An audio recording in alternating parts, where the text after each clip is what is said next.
So ayan guys, so nandito tayo sa J-Sam Food House. Ayan, matatagpuan yan dito sa Barangay Mabulor, no? So medyo ano siya, medyo tagong lugar siya, kaya hindi siya agad mapapansin. Pero makikita nyo, meron siyang poster sa labas ng J-Sam Food House. So magsaserve, yung in-order namin is ano ba yun? Milk tea, no? Milk tea pa rin.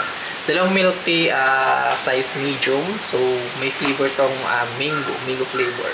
So makikita nyo guys, ayan. Ano siya, open area lang siya guys. Kaya open area lang siya guys. Kaya pagkapasok mo dito, no, hindi mainit. Tapos pasok na pasok talaga lang yung lamig. Talagang habang kumakain ka, mapaparelax ka talaga. No? Ayan guys, oh. Ayan, ganda. Di ba? So pagpasok mo dito, ayan yung makikita mo sa labas bago ako pumasok. Ito. Ayan, meron silang vegetable, gulayan sa labas. Pagka makita nyo yun guys, dito banda sa may Barangay Mabulo, no, papuntang sentro. Ayan. Nandito na yung nila. Nandito na yung food house. Ayan. Papasok ka dito. Dito lang yung food house nila. So sa mga gusto mag-overnight, wow, sa mga dyan, sa mga maabutan kayo ng sa mga magjuwa dyan na maabutan kayo ng hindi magandang masamang panahon, so pwede kayong mag-arkila dyan.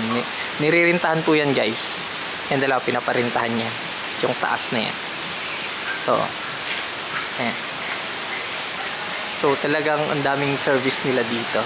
Maganda yung sa loob niyan guys. Hindi ko lang ayoko lang wala lang tayong permiso para pasukin niya.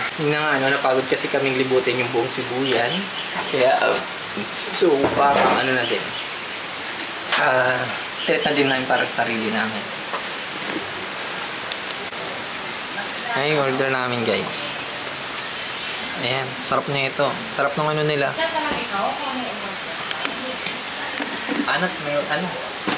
Kerta. So guys, ito na yung order namin kasi snacks na yung order namin. Pero sobrang sarap.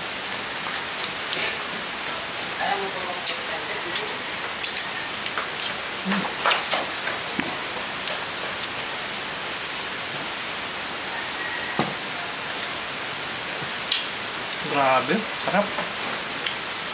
Sarap na ito.